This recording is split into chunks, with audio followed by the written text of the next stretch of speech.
এইফালে ৰাস্তাটা বহুত ঘূৰি বাকি আহিলোঁ।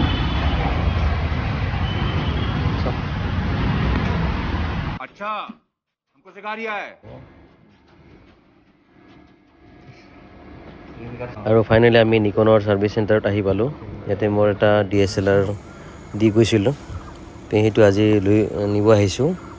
ভালেকেইদিন হ'ল ইয়াতে থাকা আৰু ফোন কৰি আছিলে, তো আজি লৈ যাব আহিছোঁ আৰু এইটো লৈ যাম আজি। আৰু তাৰপিছত আমি কমাৰ্চ কলেজৰ সন্মুখত অপেক্ষা কৰি আছোঁ। এখন গাড়ী বুকিং কৰিলোঁ, ওলা উবেৰ।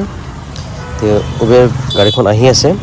এতিয়া আমি কিছু সময় অপেক্ষা কৰিব লাগিব, যিহেতু বহুত গৰম। এতিয়া চাই অলপ জিৰণি লৈছোঁ আৰু গাড়ীখন ইতিমধ্যে আহি পাল আৰু এতিয়া আমি গৈ আছোঁ। এতিয়া আমি পল্টন বজাৰতে যাম আৰু তাতে যাই কিবা অলপ খাম, কিবা বস্তু লাগিলে ল'ম। আপোনালোকে চাই থাকিব ভিডিঅ'টো।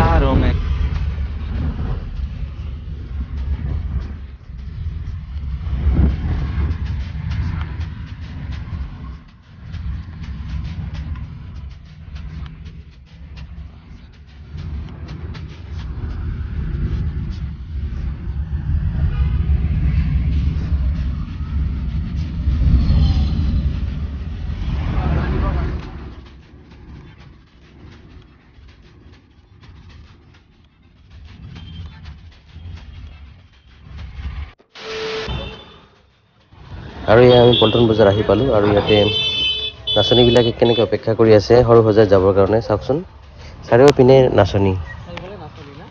এতিয়া আমি বহুত নাচনী দেখা পালোঁ আৰু বাছবিলাকো ভৰ্তি হৈ আছে। বেলেগ বেলেগ ঠাইৰ পৰা নাচনীবিলাক সৰু সজাত আহি আছে। চাওক, সেইবিলাক নাচনী গৈ আছে, চাৰিওপিনে নাচনীয়ে।